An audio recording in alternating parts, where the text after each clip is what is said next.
اگلا سوال ہے 24 ستمبر 2019 کو منگل کے روز تقریباً شام 4 بجے جیلم شہر اور اس کے مضافات میں شدید زلزلہ آیا، جس کی وجہ سے کافی زیادہ جانی اور مالی نقصان ہوا۔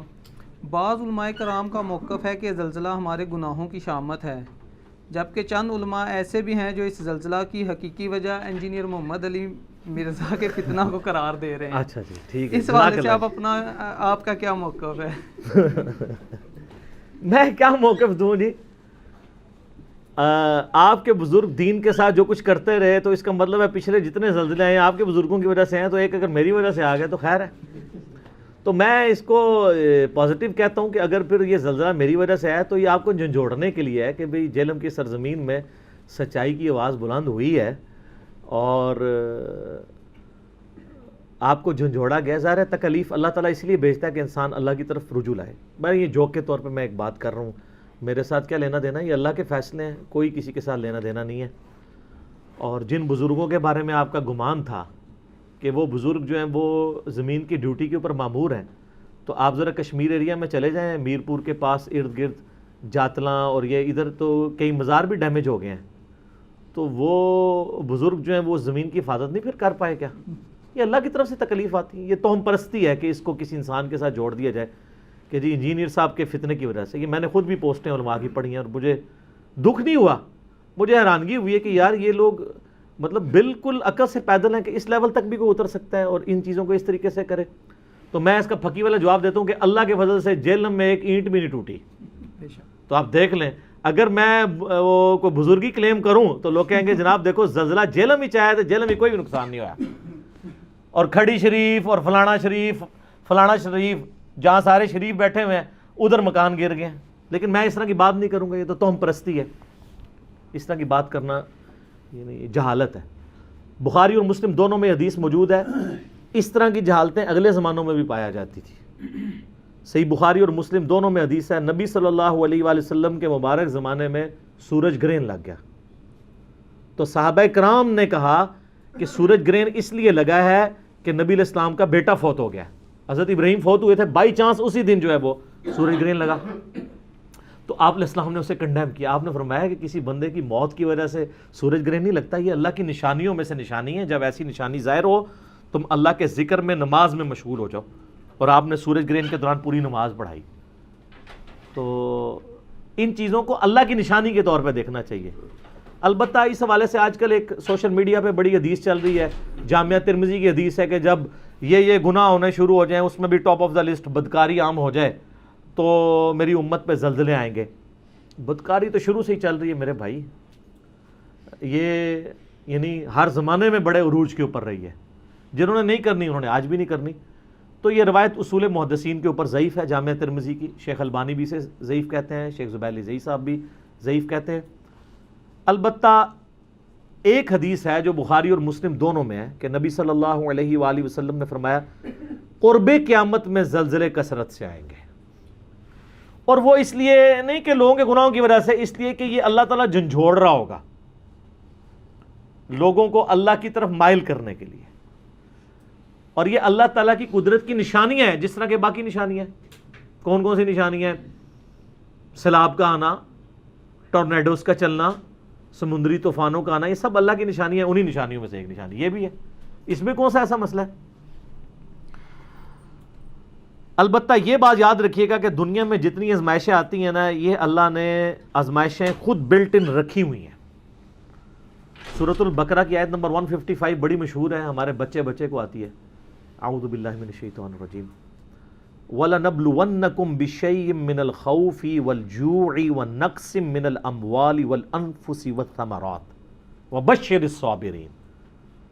ہم ضرور بالضرور تمہیں آزمائیں گے تھوڑے سے خوف سے، بھوک سے، جان اور مال کے نقصان سے، پھر ہم خوشخبری ہوگی ان لوگوں کے لیے جو صبر کریں گے۔ الذین اذا اصابتہم مصیبہ، وہ لوگ کہ جب انہیں مصیبت پہنچتی ہے تو کہتے ہیں قالوا انا للہ و انا الیہ راجعون، کہ ہم بھی تو اللہ کی طرف سے آئے تھے، ہم نے بھی اللہ کی طرف لوٹ کے چلے جانا ہے، اگر یہ مصیبت آئی ہے تو یہ لوٹ کے چلی جائے گی۔ یہ ایٹیچیوڈ ہونا چاہیے مسلمان کا تکلیف کے بارے میں۔ اللہ پہ یقین جو ہے نا یہ زندگی گزارنے کے لیے ضروری ہے، ورنہ آپ کس کس تکلیف کے اوپر رونا رو سکتے ہیں۔ اسی لیے اللہ تبارک و تعالیٰ نے سورۃ الحدید میں کیٹاگوریکل مینشن کیا ہے، یہ بڑی مشہور آیات ہے، میں نے کئی ایک لیکچرز میں بیان کی ہیں، آج یہ اس کے ساتھ ریلیٹڈ ہے تو میں یہ بیان کر دیتا ہوں۔ آیت نمبر ہے 21 اور 22 اور 23 ہے سورۃ الحدید۔ ما اصاب من مصیبت فی الارض، کوئی بھی مصیبت ایسی نہیں ہے جو زمین میں آئے، ولا فی انفسکم، یا تمہاری جان میں آئے، تو ساری اس میں آ گئی۔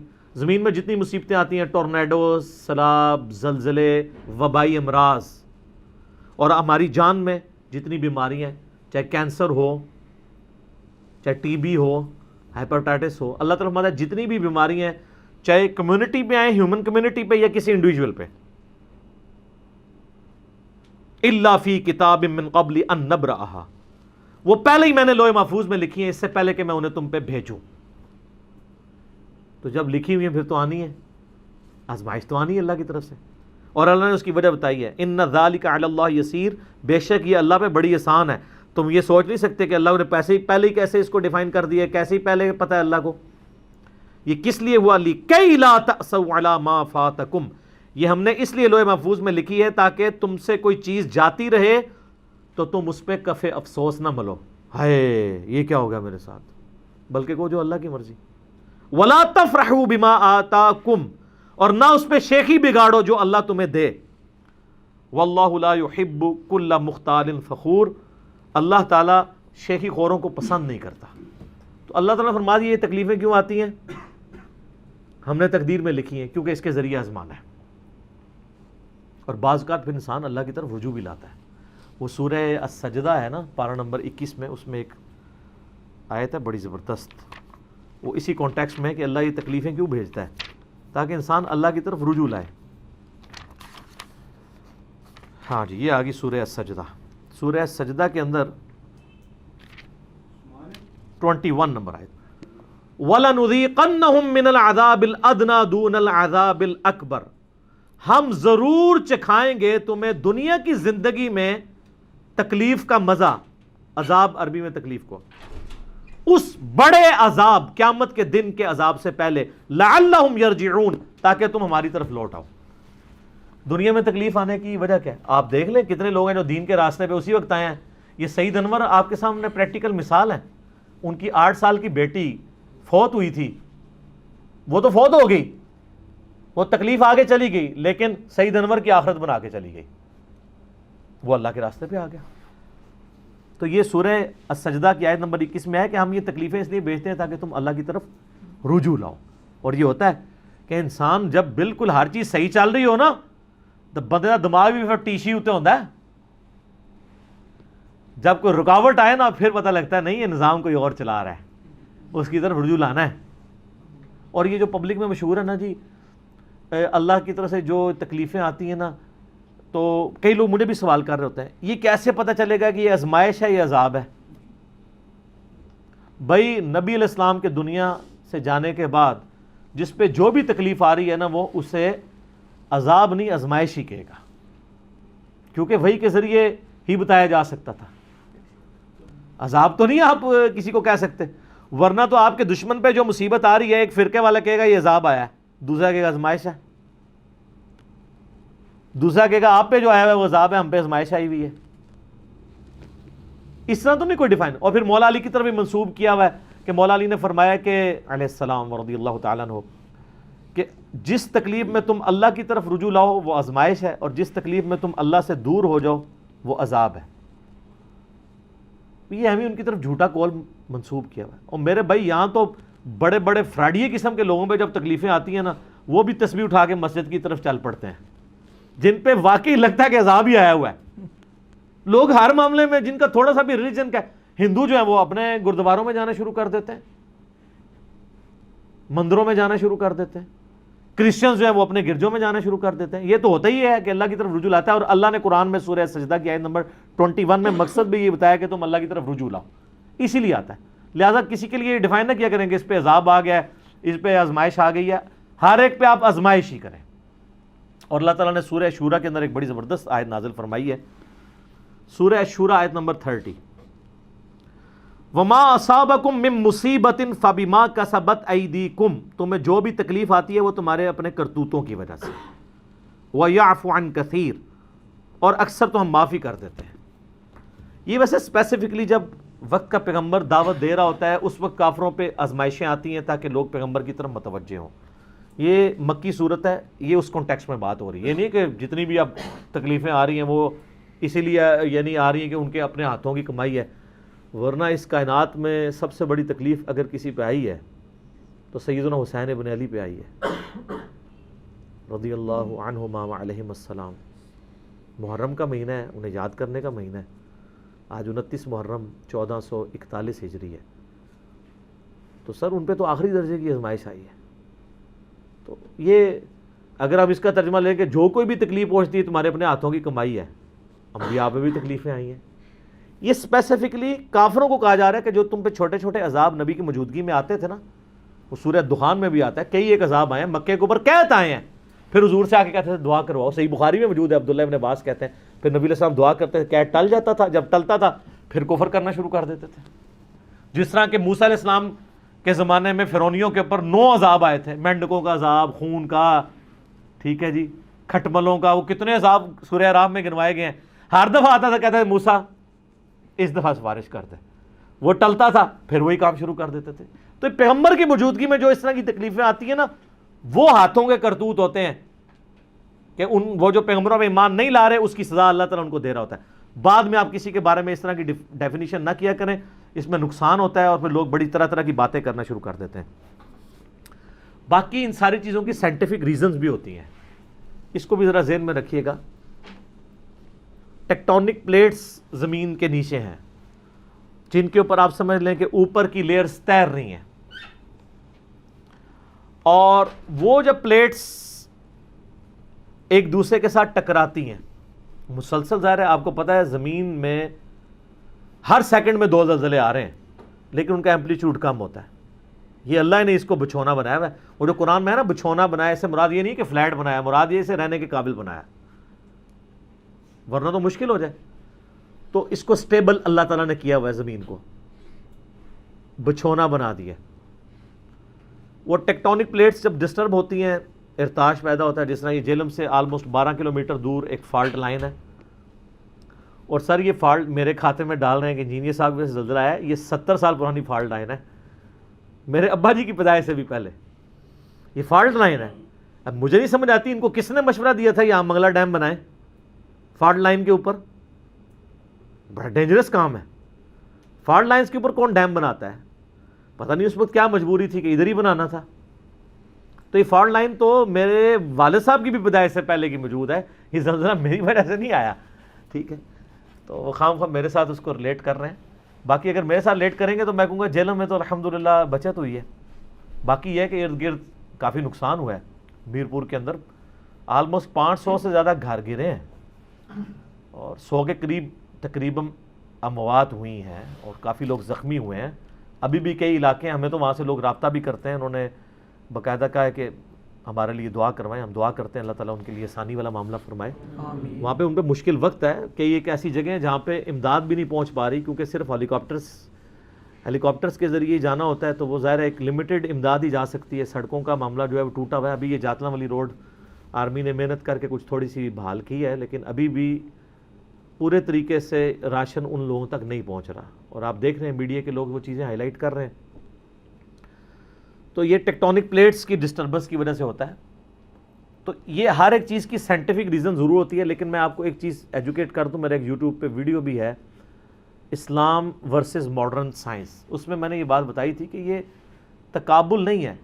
دنیا میں ہونے والے، کائنات میں ہونے والے ہر فزیکل فینومینا کی ایک فزیکل ریزن ہے اور ایک اس کی نان فزیکل ریزن ہے جو سامنے نظر نہیں آتی. مثلا یہ زلزلے کو ہی لے لیں. زلزلے کیوں آتے ہیں؟ سائنٹسٹ ہمیں بتاتے ہیں کہ ٹیکٹونک پلیٹس کی ڈسٹربنس کی وجہ سے زلزلہ آتا ہے. اب اگلا ان سے اگر سوال کریں ہاؤ، کیسے، یہ کون ڈیسائیڈ کرتا ہے کہ اس وقت اس پلیٹ نے ہلنا ہے؟ فالٹ لائن تو پہلے سے ہی موجود ہے. وہ کہتے ہیں it is physical phenomena of nature. یہ ہمیں نہیں پتا, اسی کے پیچھے خدا ہے.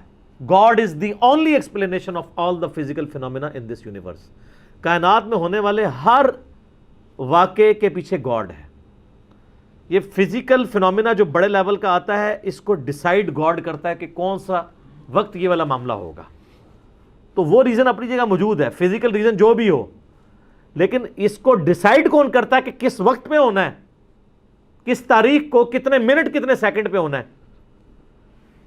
یہ supreme being, super natural agency, supreme authority, almighty Allah decide کرتا ہے اسے. ٹھیک ہے, یہ ہمیں پھر ریویلڈ نالج سے چیزیں پتہ چلی ہیں وہی کے ذریعے. ایکوائرڈ نالج, سائنس کا نالج صرف فزیکل ورلڈ سے ریلیٹڈ ہے. جو ریویلڈ نالج ہے وہ آپ کو بتاتا ہے کہ ہر اس طرح کی چیز کے پیچھے گاڈ ہے جو یہ ڈیسائیڈ کرتا ہے. تو اس لیے مشیت خداوندی اسے سمجھنا چاہیے. اور ظاہر ہے, اور اس میں بعض لوگ کہہ رہے ہوتے ہیں جی زلزلے میں اتنے بندے مر گئے. اس دفعہ تو اتنی اموات نہیں ہوئی ہیں. 2005 میں 8 اکتوبر کو جو زلزلہ آیا تھا اس میں تو 1 لاکھ سے زیادہ لوگ مرے تھے. ٹھیک ہے, حالانکہ میں آپ کو بتاؤں مجھے وہ دونوں زلزلے یاد ہیں. دونوں زلزلوں کے وقت میں ایک ہی اسی بیڈ کے اوپر لیٹا ہوا تھا. اس وقت بھی بس سویا ہوا تھا. 4:02 پہ زلزلہ آیا ہے, یہ 24 ستمبر کو. اسی بیڈ پہ میں اس وقت بھی سویا ہوا تھا. اس وقت ہم سحری کر کے سوئے ہوئے تھے. تو ابھی میں زور کے بعد کھانا کھا کے سویا ہوا تھا. تو مجھے لگا میرا بیڈ کسی نے زور سے لایا. تو میں نے پہلے آواز دی, میں نے کہا شاید کوئی بچہ ہے. میں نے کہا یہ بچوں کیا کر رہے ہو یار, سونے دو. پھر نا میں ایک دم میری آنکھ, مجھے لگا جیسے کوئی ایکسٹرا آرڈنری واقعہ ہے. تو مجھے لگا کہ میں نے فوراً پنکھے کی طرف دیکھا, جو پنکھا باہر لگا ہوا تھا, جو چل نہیں رہا تھا. تو میں نے اس کو ہلتے ہوئے دیکھا. میں نے کہا لو زلزلہ ہے. میں فوراً آ کے ہم نے اللہ کی طرف رجوع. بہرحال اس پنکھے کے جو سسپینڈڈ ہلنے کی جو ایمپلیٹیوڈ تھا کسی بھی صورت 2005 کے زلزلے سے کم نہیں تھا. صرف یہ ہوا ہے کہ اس دفعہ اس کی ڈیوریشن کم تھی, ادروائز انٹینسٹی آلموسٹ اس کی وہی تھی. یہ اللہ نے بچت کی ہے الحمدللہ. یہ تھوڑی دیر اور آتا تو آپ دیکھتے کہ کیا ہو جاتا. اللہ کا شکر ہے کہ اللہ نے یہ بچت والا معاملہ کیا. تو یہ اللہ تعالیٰ ڈیسائیڈ کرتا ہے. اور جو لوگ یہ کہتے ہیں جی جناب وہ 1 لاکھ بندہ مر گیا, 1 لاکھ کا 1.5 لاکھ بندہ روزانہ مرتا ہے لیکن وہ فیل نہیں ہوتا. جیسے ہم کہتے ہیں کہ دہشت گردی میں پچھلے 10 سالوں میں 40,000 بندہ مر گیا ہے, اور پاکستان میں ہر سال ایکسیڈنٹ میں 40,000 بندہ مرتا ہے. اس کی طرف کسی کی توجہ نہیں ہے جو ہر سال مر رہا ہے کہ یار ہم اپنا جو ہے وہ ٹریفک کا نظام بہتر کریں, روڈز کا نظام بہتر کریں. ایک 10 سال میں 40,000 بندہ اور ایک ہر سال 40,000 بندہ مر رہا ہے, اس کو کوئی نہیں ہے. ایک دفعہ کیپٹل ٹاک میں حامد میر صاحب نے اس مسئلے کو اٹھایا تھا. باقی تو میں نے دیکھا کہ ان چیزوں کو اس طریقے سے کوئی ہائی لائٹ ہی نہیں کرتا. اینڈ رزلٹ دیکھیں نا, 10 سالوں میں 40,000 بندہ اور ہر سال 40,000 بندہ, تو اس کے اوپر زیادہ توجہ ہونی چاہیے. تو یہاں پہ بھی یاد رکھیں ہر گھنٹے میں 6,000 لوگ مرتے ہیں. نیچرل ڈیتھ جو دنیا میں چل رہی ہیں ایک ایوریج 1.5 لاکھ کے قریب بنتی ہے 24 گھنٹے کے اندر. 1.5 لاکھ بندہ ویسے ہی مر رہا ہے, لیکن وہ جب 1.5 لاکھ ایک جھٹکے میں مر جاتا ہے زیادہ فیل ہوتا ہے. اور وہ کس لیے ہوتا ہے؟ اللہ تعالیٰ عبرت کے لیے کرتا ہے. ایک گھر کی موت ایک چھوٹے سے محلے کے لیے عبرت ہوتی ہے, اور ایک محلے میں بڑے لیول کی موت یا زیادہ لوگوں کی اکٹھی موت پورے شہر کے لیے عبرت ہوتی ہے. اور ایک شہر میں کسی ڈیزیز کی وجہ سے اموات یا کسی قدرتی آفت کی وجہ سے, ارتھ کوئک کی وجہ سے, سیلاب کی وجہ سے موت ایک ملک کے لیے عبرت ہوتی ہے. اور ایک ملک کے اوپر آفت جس طرح ہم پہ آئی تھی اس وقت 8 اکتوبر 2005 کو, یہ پوری دنیا کے لیے عبرت تھی. موت کے ذریعے اللہ تعالیٰ عبرت دیتا ہے, کیونکہ بندے کا وہ ٹائم تو مقرر ہے, وہ تو آنا ہی آنا ہے. یہ کہنا جی بچوں کا قصور تھا مر گئے, تو بچے اس کے بغیر نہیں مرتے ہیں, مر نہیں ہوتے ہیں. اللہ کا نظام ہے کہ ہر بندے کا ایگزٹ ڈیفرنٹ ہے. کسی نے ایئر کریش میں مرنا ہے, کسی نے گردے کے فیلئر سے مرنا ہے, کسی نے کینسر میں مبتلا ہو کے مرنا ہے, کسی نے ہیپاٹائٹس سے مرنا ہے, اور کسی نے روڈ ایکسیڈنٹ میں مر جانا ہے, کسی نے برین ہیمریج سے مرنا ہے, کسی نے ہارٹ فیلئر سے مرنا ہے, کسی نے شیر کے منہ میں جا کے مرنا ہے. ٹھیک ہے, یہ اللہ کو پتا ہے کس بندے کا دنیا سے ایگزٹ کیسے ہونا ہے. الٹیمیٹلی ایگزٹ ہر بندے کا ہے. تو اس طرح کے زلزلوں میں اس طرح کی باتیں بھی نہیں کرنی چاہیے جی اللہ نے ہمارے گھر دیکھ لیا تھا مصیبت کے لیے، وہ اس طریقے سے نہ ہوتا۔ سورہ آل عمران میں آیا ہے، وہ جب کچھ مسلمان شہید ہو گئے، کافی انصار، سورہ یعنی آل عمران میں آتا ہے نا کہ غزوہ احد کے موقع پر کئی لوگ شہید ہوئے، تو منافقین نے کہنا شروع کر دیا یہ ہمارے ساتھی اس لیے مارے گئے ہیں کہ یہ چلے گئے تھے نبی صلی اللہ علیہ وآلہ وسلم کے ساتھ، اگر یہ نہ جاتے تو یہ بچ جاتے۔ تو اس پہ اللہ تعالیٰ اتنا غضبناک ہوا ہے، سورہ آل عمران کی آیات ہیں کہ اگر تمہاری موت کا وقت بھی آیا ہوتا نا تو تم بھی اپنی مقتل گاہوں کی طرف کھینچے چلے جاتے، تم چاہتے بھی نا کہ ہم گھر میں بیٹھے، تب بھی اللہ نے تمہیں کھینچ کے لے جانا تھا وہاں پہ۔ تو یہ بات نہ کرو کہ یہ اس لیے مرے ہیں کہ وہاں پہ گئے ہیں، ان کی موت کا وقت آیا تھا، وہ خوش نصیب ہے کہ اللہ کی راہ میں مر گئے۔ تو یہ بھی، اس میں بھی جو فوت ہو رہے ہیں وہ شہید ہیں، یہ ذہن میں رکھیے گا۔ بخاری مسلم میں حدیث ہے، میری امت میں جو دیوار کے دبنے کے نیچے آ کے مر جائے وہ شہید ہے، اور مکانات گرنے سے جو مرتے ہیں وہ شہید ہیں حکمن، پیٹ درد سے جو مر جائے وہ شہید، طاعون کے مرض میں جو مر جائے وہ شہید، جو آگ میں جل کے مر جائے وہ شہید، اور جو پانی میں ڈوب کے، یہ 5 شہداء ہیں، بخاری مسلم دونوں میں حدیث ہے کہ جو اس طریقے سے مرے وہ شہید ہیں، بشرطے کہ وہ کام صحیح کر رہے ہوں۔ یہ بھی ذرا ذہن میں رکھیے گا، ایک بندہ مطلب غلط کام میں ملوث ہے اور اوپر سے وہ، جس طرح ہمارا اسلام آباد کا ایک ٹاور گرا تھا، وہ بدکاری کا گڑھ بنا ہوا تھا وہ F10 کے اندر، تو وہ کوئی شہید نہیں ہے۔ ہاں، جس کے کرتوت ٹھیک ہوں گے وہی شہید ہے۔ اسی طریقے سے کوئی ماشاءاللہ حاجی نمازی بندہ جو ہے وہ ایک کسی بوٹ کے اندر ہیروئن کی سمگلنگ کر رہا ہو سمندری راستے سے، اور بوٹ الٹ جائے اور وہ کہ جی پانی میں ڈوب کے شہید ہو گیا، نہ، کوئی شہید نہیں، اس طرح شہید نہیں ہوگا۔ جو نیچرلی آفات کے ساتھ پازیٹیو کام کرتے ہوئے مرے وہی شہید ہے۔